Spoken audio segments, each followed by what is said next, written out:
The morning light filtering through the penthouse curtains caught the fray on Julian's sleeve, highlighting the very mediocrity that his wife, Elena, had grown to despise.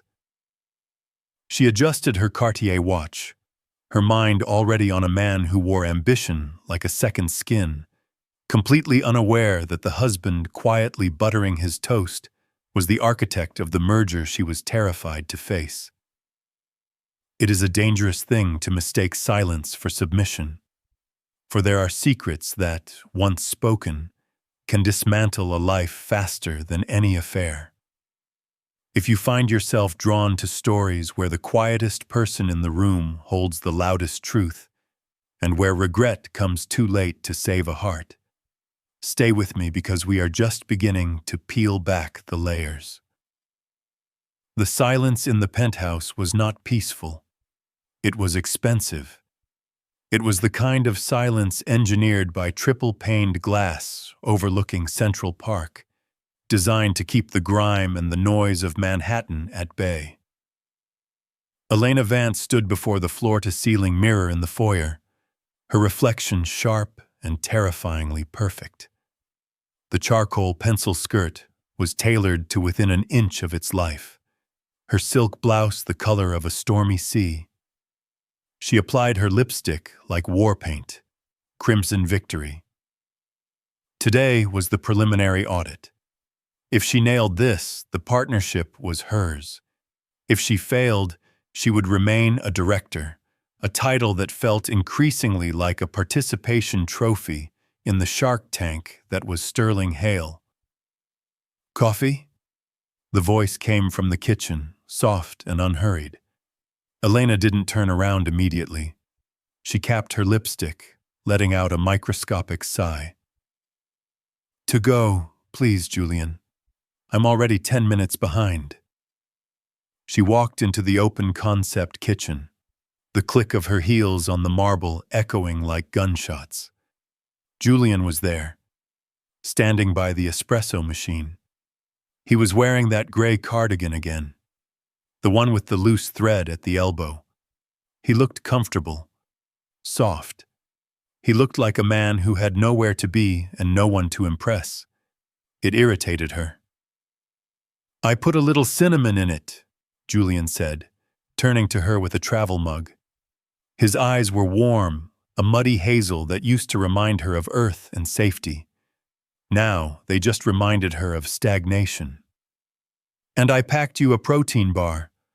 I noticed you didn't eat dinner last night." "I had a business dinner, Julian. I ate," Elena lied. She hadn't eaten. She had spent 2 hours sipping sparkling water and listening to Marcus Thorne explain how he was going to restructure the firm once the acquisition went through.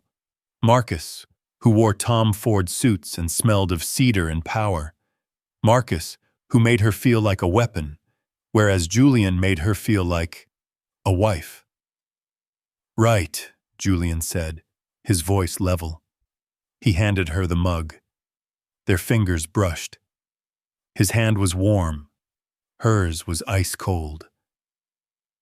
"What are you doing today?" she asked, checking her phone. A notification from Slack popped up. "Urgent.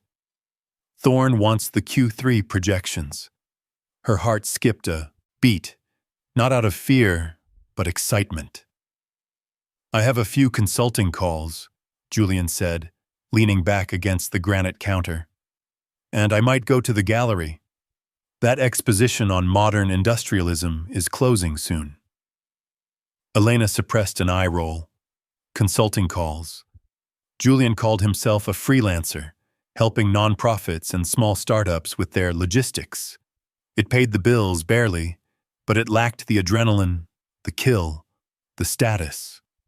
He was content to be the support staff in her life, the man who made sure the dry cleaning was done and the fridge was stocked.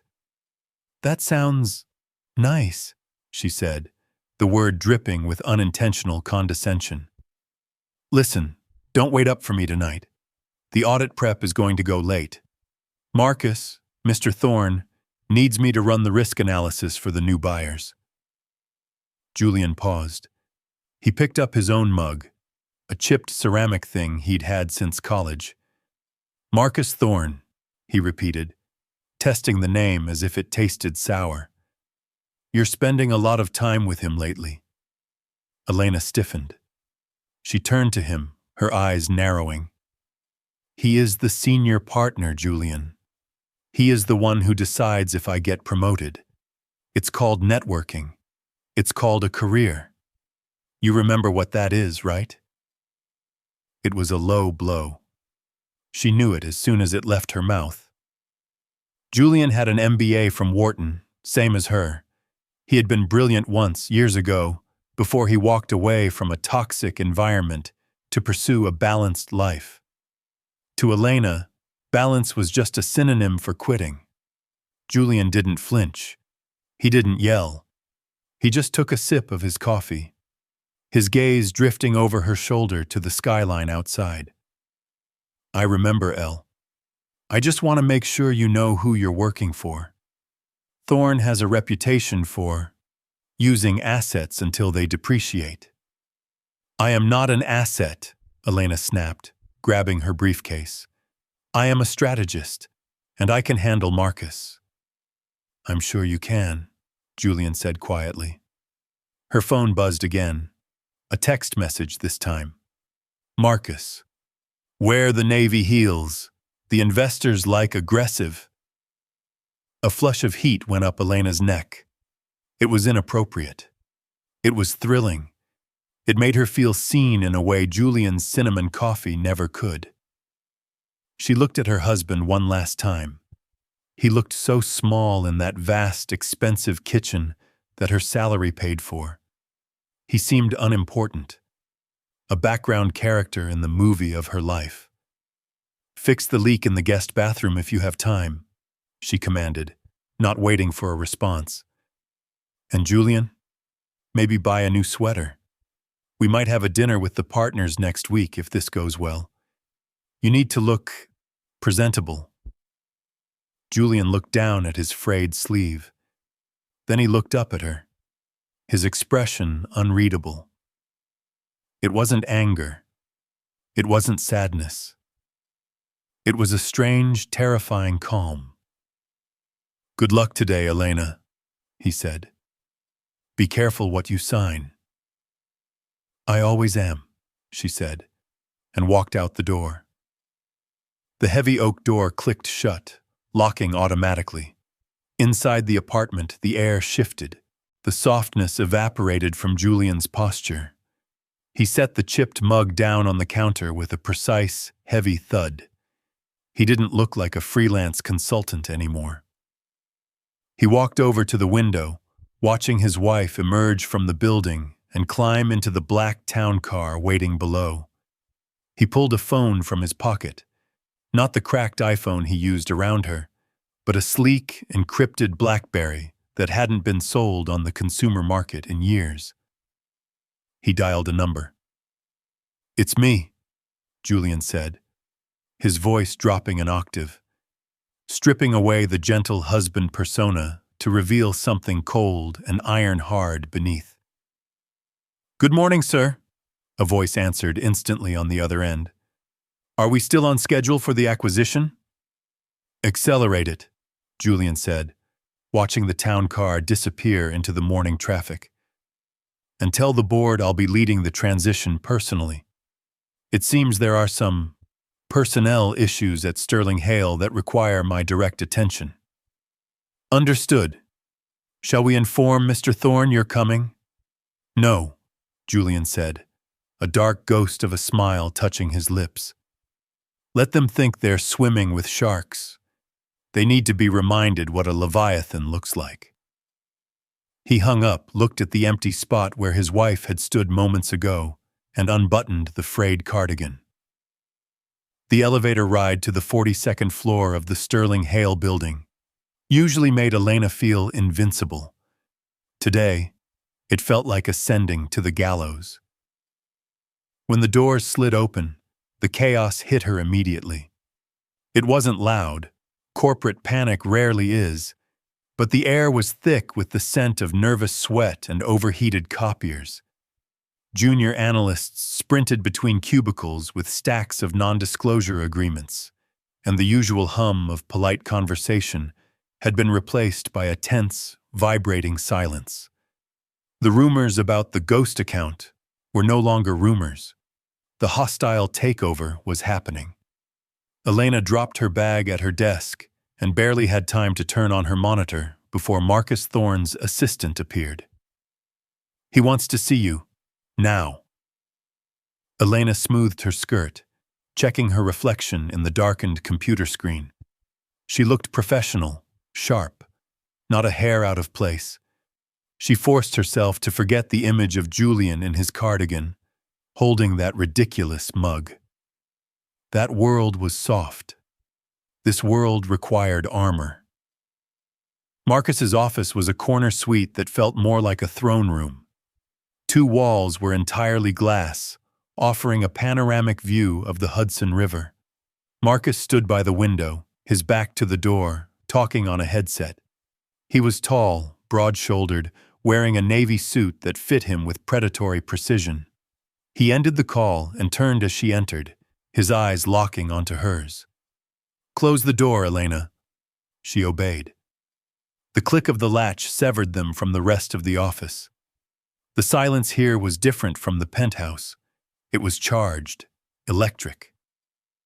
"They're accelerating the timeline," Marcus said, bypassing pleasantries. He walked over to his desk and leaned against the edge, crossing his arms. "The acquiring firm, Vector Capital, or whatever shell company they're hiding behind, sent a notice of intent an hour ago. They want a full operational audit by Friday. They're looking for fat to trim." Elena felt a cold knot form in her stomach. "Trim? We're the most profitable strategy firm in the city." "We're expensive," Marcus corrected, his voice dropping to a smooth baritone. "And new ownership likes to bring in their own people. Unless..." He let the word hang in the air, inviting her to step closer. She did. "Unless what?" Elena asked. "Unless we give them a reason to keep us." Marcus pushed off the desk and took a step toward her, invading her personal space just enough to be unsettling, yet thrilling. "I'm putting together a transition team, a small circle, the people who actually matter. We control the narrative, we present the data, and we make ourselves indispensable to the new board." "And the others?" "The others are casualties," Marcus said dismissively. "That's the nature of the beast, Elena. You know that." He reached out, his hand hovering near her elbow before settling on the fabric of her sleeve. It was a possessive touch, weighty and warm. "I need a partner on this, Elena. Someone who thinks like a killer. Someone who isn't weighed down by sentimentality." He looked at her deeply, his gaze flicking to her wedding ring and then back to her eyes. "How is domestic life treating you?" The question was a trap, and they both knew it. "It's fine," Elena said, her voice sounding thin. Julian, he's supportive." Marcus chuckled, a low, dry sound. "Supportive? That's a nice word for passive. You're a Ferrari parked in a school zone, Elena. You need to be running at full speed. This merger, it's going to require late nights, weekends, total dedication. Can he handle that? Or is he going to wait up with warm milk and questions you're too tired to answer?" The accuracy of his insult stung, but it also validated the dark resentment she had been nursing for months. Marcus saw her potential. Julian only saw her schedule. "I can handle my husband," Elena said, lifting her chin.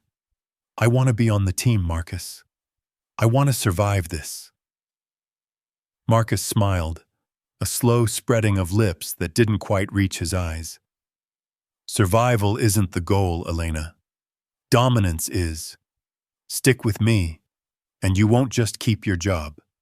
You'll be running this place by next year." He stepped back, breaking the tension, returning to the professional mask. Dinner tonight. The Four Seasons. We need to go over the strategy for the audit before the new chairman arrives. Tell Julian you're working late. Elena hesitated.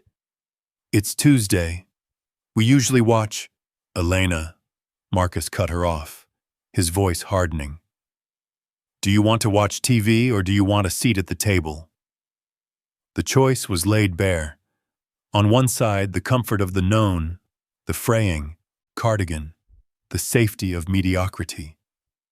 On the other, the thrill of the climb, the danger, the man who looked at her like she was a prize to be won. I'll tell him I have a crisis, Elena said softly. Good, Marcus said, turning back to his window, dismissing her as easily as he had summoned her. Don't be late. Elena walked out of the office, her heart hammering against her ribs. She felt a rush of adrenaline, a cocktail of guilt and ambition. She pulled out her phone to text Julian, her thumbs hovering over the screen. Stuck at the office. Big crisis. Don't wait up. She hit send. She didn't know that across the city, in a quiet penthouse, a man in a gray cardigan watched the message appear on his screen, his expression unmoving as he sat before a laptop displaying the organizational chart of Sterling Hale, his cursor hovering over the name Marcus Thorne. The dinner was a risotto, perfectly creamy, garnished with fresh herbs Julian had grown on the terrace. To Elena, it tasted like guilt. She sat at the long mahogany dining table, the only light coming from the dim chandelier and the relentless blue glow of her smartphone. It had been 24 hours since her crisis meeting with Marcus, a meeting that had blurred the lines between strategy and seduction over 3 bottles of wine at the Four Seasons. Now she was back in the sanctuary of her marriage, but her mind was still in the glass tower downtown. You're barely touching the scallops, Julian noted. He sat opposite her, a glass of water in his hand. No wine for him tonight. He was sharp, watchful. I had a late lunch, Elena lied, not looking up from her screen. Marcus had just emailed a preliminary dossier on Vector Capital, and I have to review these files. The auditors are arriving on Monday. Vector Capital, Julian said. It wasn't a question. It was a statement, delivered with a strange, flat familiarity. Elena paused, her thumb hovering over the screen. She looked up. How did you know it was Vector? I read the financial news, Elena. I don't live under a rock, Julian replied calmly, cutting a piece of asparagus. They specialize in distressed assets. They don't buy companies to grow them. They buy them to strip them. They look for weak leadership and unethical overhead. Elena let out a short, incredulous laugh. Unethical overhead? Sterling Hale is the gold standard. We aren't some failing startup. Are you? Julian leaned forward slightly, resting his elbows on the table. The fabric of his worn sweater bunched at the wrists. From what I hear, your senior partner, Thorne, has been leveraging client data to hedge personal bets. That's the kind of thing Vector looks for. They cut the head off the snake first. Elena slammed her phone down onto the table. The noise was startlingly loud in the quiet room. You have no idea what you're talking about, Julian, she snapped, her voice rising. Marcus is brilliant. He's the only reason the firm hasn't collapsed under the market pressure.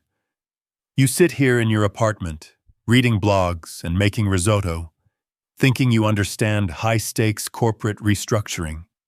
It's insulting. Julian didn't recoil. He didn't even blink. He just watched her, his expression filled with a terrifyingly calm pity. I'm not trying to insult you, Elle. I'm trying to warn you. Men like Marcus Thorne survive by finding shields. He's grooming you to take the fall if the transition goes sideways.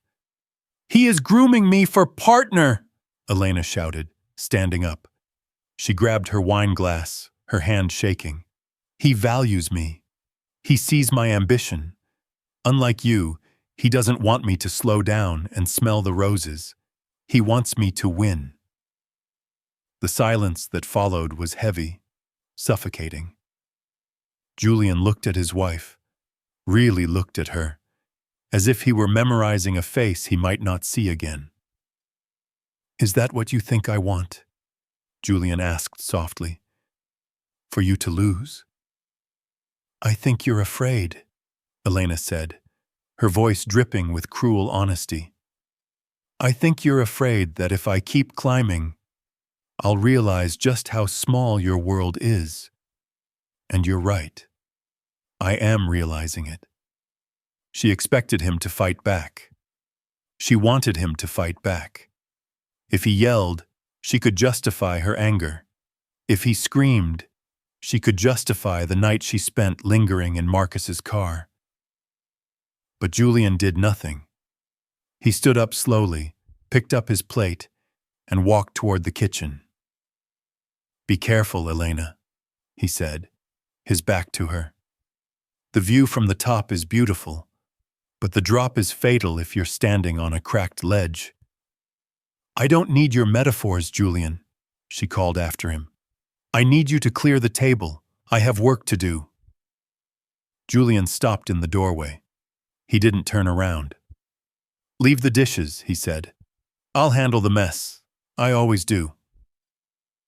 He disappeared into the kitchen. Elena stood alone in the dining room, her heart pounding. She felt a flicker of doubt, a momentary chill that had nothing to do with the air conditioning. But then her phone buzzed. "Marcus. Thinking about you. The strategy is solid. We're going to own this city." The doubt vanished, replaced by the warm, toxic rush of validation. She sat back down, unlocked her phone, and typed a reply, unaware that the man in the kitchen was currently washing the dishes, while mentally drafting the termination letter for the man she was texting. It was their 7th anniversary. The reservation at Le Bernardin had been made 3 months ago, a placeholder for a version of their life that no longer seemed to exist. At 8:00 p.m., Elena texted Julian. "Can't make it. Marcus needs the audit files for the morning. I'm sorry. We'll celebrate this weekend." She didn't wait for a reply. She turned her phone face down on the mahogany conference table in Marcus's private suite at the Pierre Hotel. The office felt too sterile for the work they were doing, so Marcus had suggested a change of venue. "Neutral ground," he had called it. The room was bathed in the warm, amber glow of floor lamps. Papers were scattered across the coffee table. Risk assessments, employee profiles, liquidation strategies. But they had stopped working an hour ago. A bottle of scotch sat open between them. Marcus loosened his tie, the fabric sliding away with a hiss of silk. He looked at Elena, who was standing by the window, watching the rain blur the lights of Fifth Avenue. "You're distracted," Marcus said. He didn't sound concerned. He sounded observant, like a scientist watching a specimen. "It's my anniversary," Elena admitted, the words tasting like ash. "I just canceled dinner." Marcus stood up and walked over to her, his reflection joining hers, the darkened glass. "Guilt is a useless emotion, Elena. It's a tax you pay on things you don't actually owe. Do you think Julian is sitting at home pining? Or is he relieved that he doesn't have to pretend to understand your world for 2 hours?" Elena turned to face him. The proximity was intoxicating. He smelled of peat and expensive cologne. "He tries," she whispered, defending a man she had already abandoned. He doesn't have the drive. He's happy with enough. I don't understand that anymore." Because you've evolved, Marcus said, stepping closer. His hand found her waist, heavy and claiming. You've outgrown him, Elena. It's not a crime. It's biology. Some people are built to graze and some are built to hunt. You are a hunter. You don't belong with a grazer. The logic was twisted, but it resonated with the dark, ambitious part of her soul that Sterling Hale had nurtured. She looked at Marcus, powerful, ruthless, someone who could elevate her. And then she thought of Julian, soft, safe, stagnant. I have outgrown him, she said, the confession slipping out like a stone falling from her lips. I feel suffused when I'm with him, like I'm waiting to die. Then stop waiting, Marcus murmured. He leaned in, and when his lips brushed hers, Elena didn't pull away. She leaned into the betrayal, telling herself it was for the partnership, for the future, for the woman she was becoming. 3 miles uptown, the penthouse was dark. Julian sat in his armchair, the leather creaking softly as he shifted. The anniversary gift sat on the coffee table, wrapped in simple brown paper. It was a first edition of The Great Gatsby, a book Elena used to love before she stopped reading fiction. She probably wouldn't have understood the irony of it now anyway. He looked at the unlit fireplace. His phone buzzed on the armrest. He didn't check it. He knew what it said. He knew where she was. The security team he had assigned to monitor the transition had already flagged her location. The Pierre Hotel, Suite 402. Occupant, Marcus Thorne. Julian reached for the manila envelope resting on his lap. It wasn't work. It was a document his personal attorney had drafted that morning. Petition for dissolution of marriage. He hadn't signed it yet. He had wanted to give her tonight. One last dinner. One last chance to look him in the eye and choose him, even if it was just for an hour. But she hadn't chosen him. She had chosen the strategy session. Julian uncapped his fountain pen. The scratch of the nib on the paper was the only sound in the room, louder than the rain against the glass. He signed his name with a steady hand. Julian Hale Vance. He placed the pen down and picked up the phone. He didn't text Elena. He dialed the head of the audit team for Vector Capital. Move the meeting up, Julian said, his voice void of any warmth. Tomorrow morning, 9:00 a.m., I want everyone in the boardroom, including the partners. Yes, Mr. Chairman. And the agenda? Executions, Julian said. He hung up, picked up the wrapped book, and dropped it into the waste bin on his way to the bedroom. He slept alone, and for the first time in years, he slept soundly. The alarm didn't go off. Elena woke up with a start, the adrenaline hitting her bloodstream before her feet hit the cold, hardwood floor. It was 7:15 a.m. She sat up, her head throbbing with a dull ache, the lingering price of the scotch and the moral compromise from the night before. She pushed the memory of Marcus's hands away. Today wasn't about the affair. Today was about the acquisition. Today was about survival. She showered quickly, scrubbing her skin as if she could wash away the scent of the Pierre Hotel. She chose her outfit with military precision, a sharp black blazer, a white silk camisole, and the stilettos Marcus had approved. She looked like a woman who didn't make mistakes.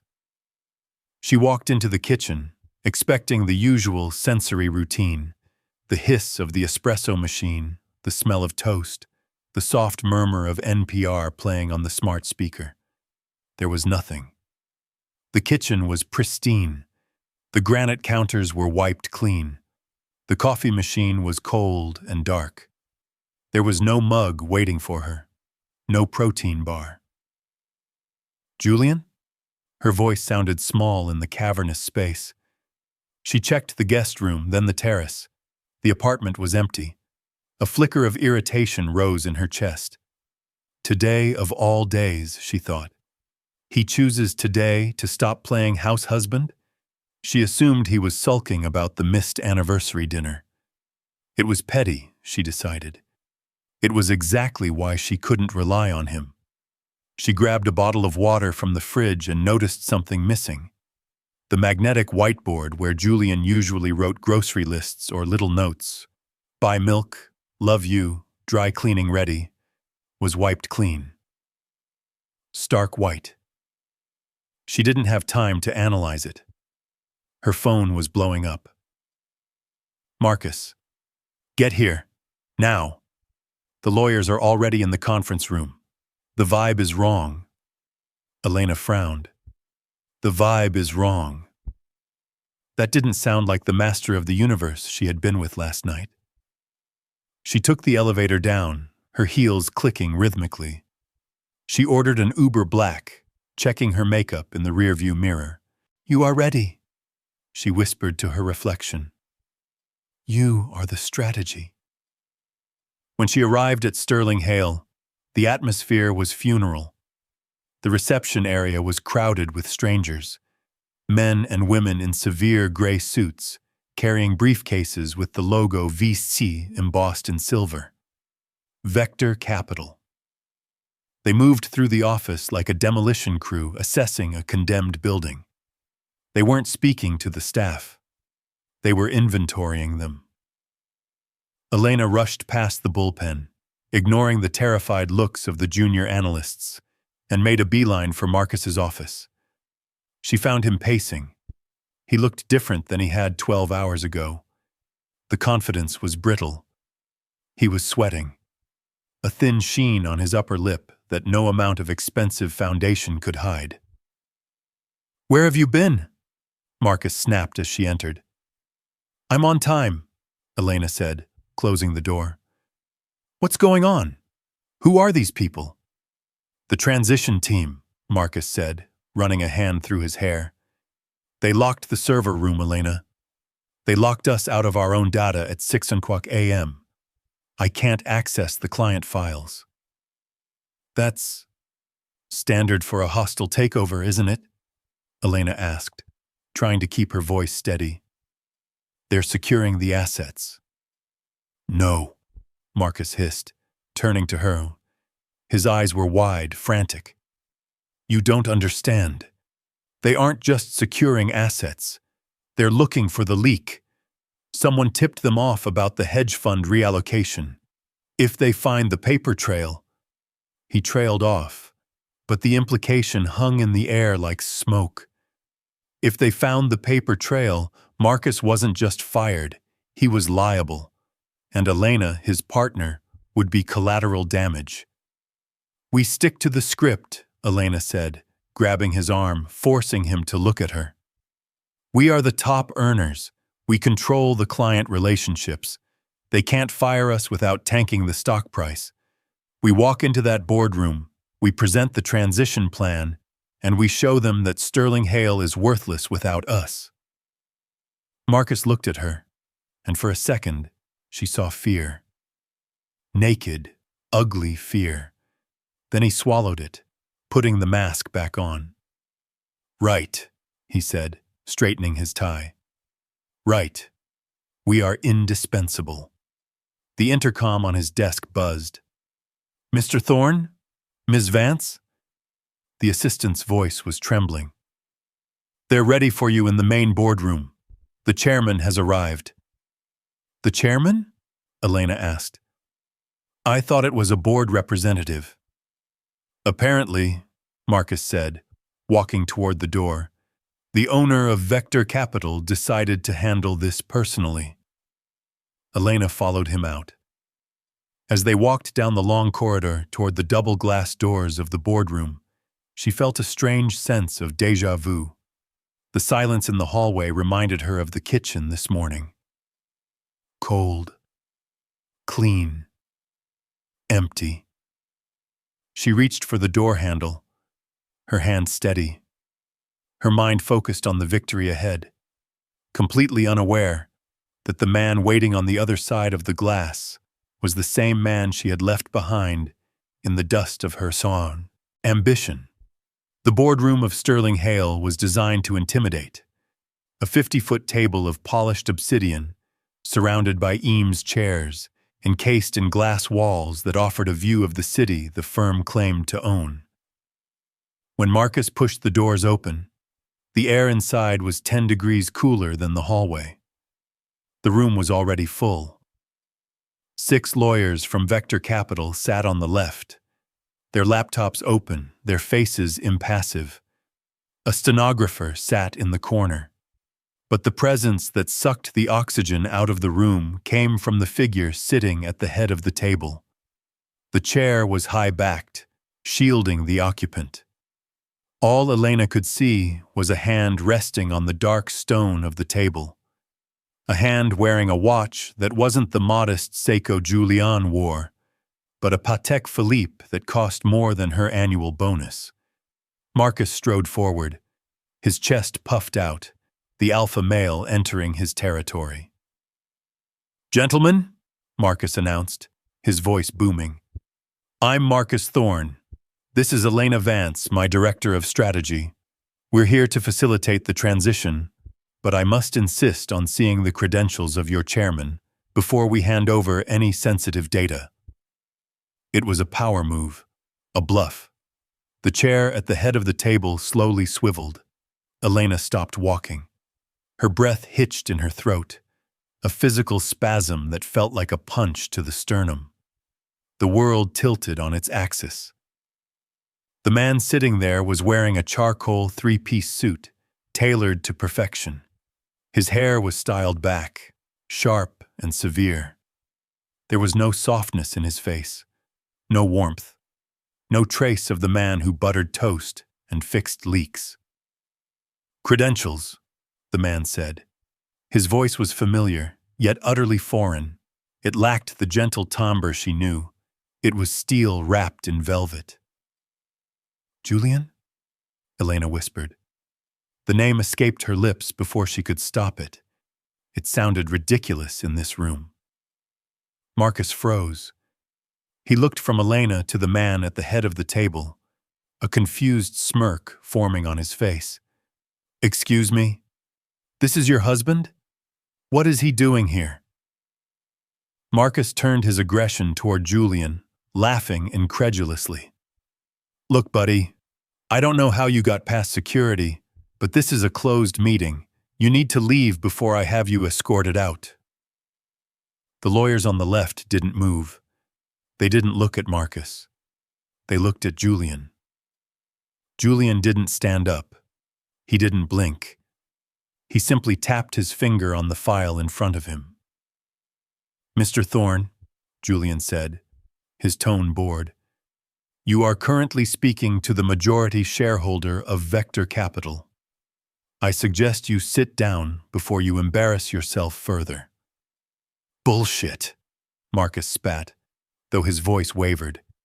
"You're a freelance analyst." "I was," Julian corrected calmly.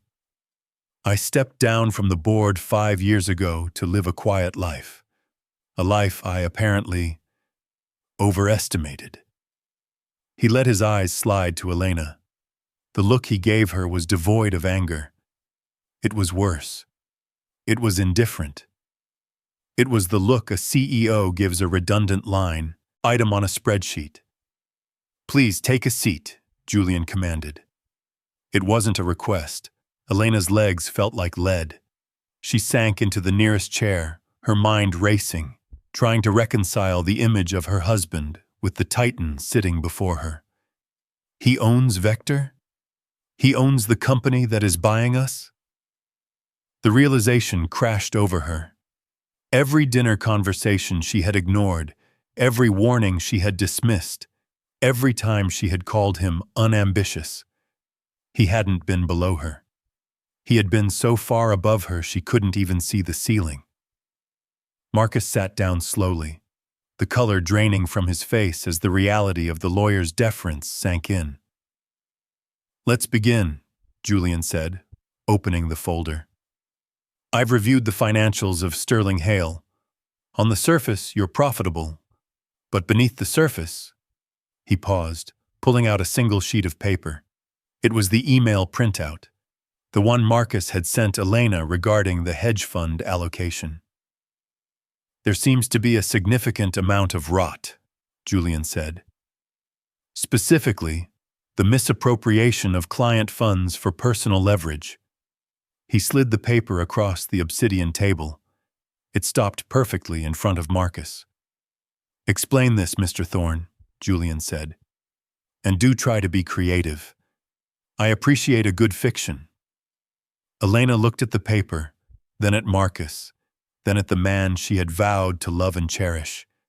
She realized with a terrifying clarity that the risk analysis she was supposed to present was useless. The audit was already done.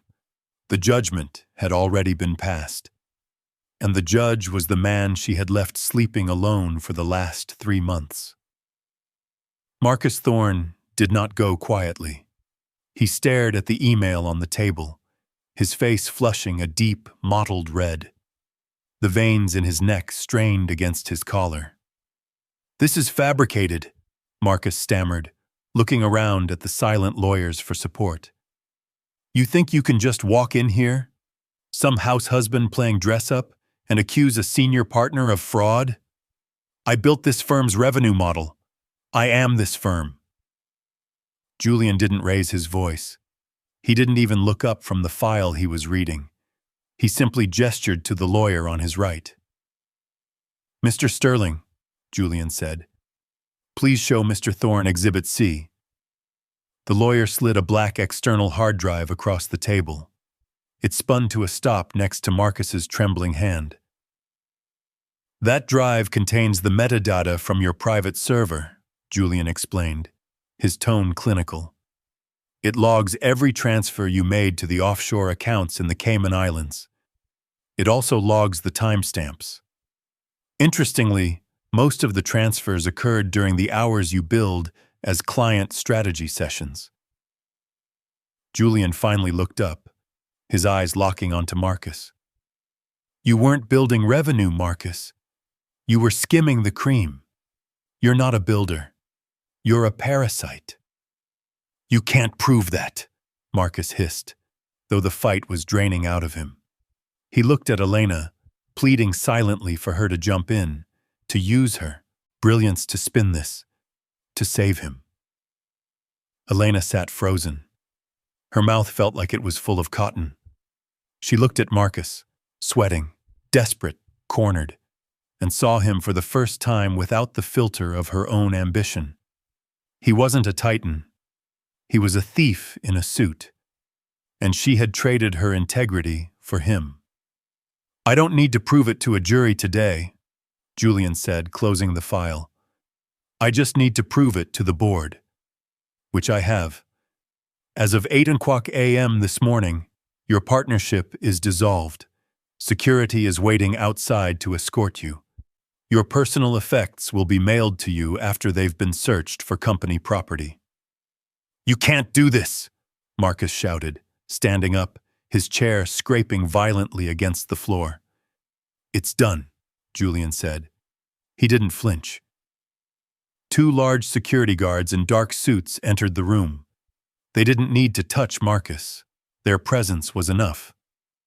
Marcus straightened his jacket, trying to salvage a shred of dignity. He looked at Elena one last time, a look of venomous accusation, as if she were the failure, before turning and walking out. The heavy doors clicked shut. The silence that followed was deafening. Elena was the only one left at the table who wasn't on Vector Capital's payroll. She felt exposed, stripped raw. She waited for Julian to yell. She waited for him to ask why. She waited for the husband who used to leave love notes on the whiteboard to emerge from beneath the corporate armor. He didn't. Ms. Vance, Julian said. The use of her professional name hit her like a slap. She looked up, tears stinging the corners of her eyes. "Julian, please." "Ms. Vance," he repeated, harder this time. "We have reviewed your performance metrics. Unlike Mr. Thorne, your numbers are legitimate. Your strategy regarding the Asian market expansion was adequate."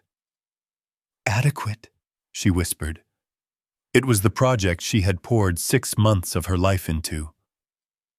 "However," Julian continued, ignoring her distress, "your judgment is clearly compromised. You aligned yourself with a partner who was actively embezzling from the firm. At best, that makes you incompetent. At worst, it makes you an accomplice." He turned to the lawyer. "Draft a severance package, standard terms, no golden parachute, and include a strict NDA regarding the events of this meeting." "Julian, stop!" Elena choked out, standing up. Her hands were shaking. "You're firing me? After everything? I'm your wife!" Julian stopped writing. The room went still. The lawyers looked down at their laptops, uncomfortable witnesses to the autopsy of a marriage. Julian slowly capped his pen. He looked at her, and the emptiness in his eyes was terrifying. It wasn't hatred. It was the look one gives a stranger who has bumped into them on the subway. "This is a boardroom, Ms. Vance," he said quietly. "My wife isn't here. My wife would have known that I was the one who founded Vector Capital. My wife would have known that silence isn't weakness. My wife would have come home last night." He stood up, signaling the end of the meeting. "You have an hour to clear your desk. I suggest you use it efficiently." He turned his back on her and walked toward the window, looking out at the city he owned, leaving her standing alone at the table she had fought so hard to reach. The cardboard box felt heavier than it looked. It contained a stapler, a framed degree, 3 awards for excellence in strategy, and a tube of lipstick. It was the sum total of Elena Vance's decade at Sterling Hale. She keyed the code into the penthouse elevator, 1904, the date of their first date. For a terrifying second, she thought it wouldn't work, that he had locked her out of this too. But the light turned green and the doors slid open. The apartment was quiet. Not the expensive, expectant silence of the morning. This was a dead silence. It was the sound of a house that had been exhaled. "Julian?" she called out, though she knew he wasn't there. She walked into the living room. The first thing she noticed was the space. The Eames lounge chair where he used to read in the evenings was gone. The bookshelf was half empty. The spines of his history books and biographies were missing, leaving gaps like missing teeth in a smile. She dropped the box on the floor and ran to the bedroom. Her side of the closet was untouched, a shrine to her vanity, filled with silk and cashmere. His side was bare. The wire hangers jangled softly against each other in the draft from the air conditioning.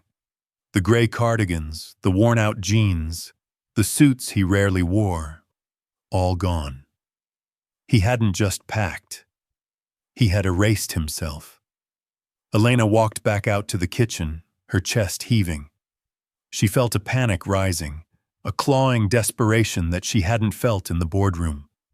In the boardroom, it was business. This was amputation. On the granite island, right where he used to place her morning coffee, sat a single manila envelope. She approached it slowly. Her name was handwritten on the front. Elena. Not Ms. Vance, also, just Elena. She opened it. Inside there was a legal document titled Stipulated Judgment of Dissolution. Attached to it was a deed transfer. He had signed the apartment over to her. He had given her the penthouse. He had given her the assets. He had given her everything she claimed she wanted. The status, the view, the luxury. A small post-it note was stuck to the signature page. You always wanted the view from the top. It's yours. I prefer the ground floor. Elena gripped the counter, her knuckles turning white. He hadn't fought her for the money. He hadn't fought her for the property. He had treated the divorce exactly like he had treated the acquisition of Sterling Hale, efficiently, decisively, and without emotion. She looked around the vast, gleaming kitchen. It was perfect. It was cold. It was exactly what she had built her life to sustain. Her phone buzzed in her pocket. She pulled it out.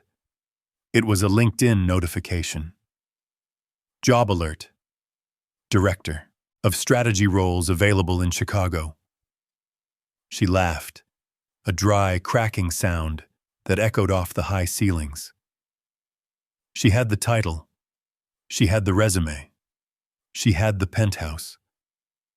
She walked over to the dining table, the long, beautiful table where she had ignored him, where she had texted Marcus, where she had told him he was unimportant. Elena pulled out the chair at the head of the table. She sat down. She placed her hands on the cold wood, mimicking the pose Julian had held in the boardroom. She was finally the most important person in the room. She was the executive. She was the decision-maker. She looked down the length of the empty table, waiting for the satisfaction to hit, waiting for the thrill of victory. But there was only silence.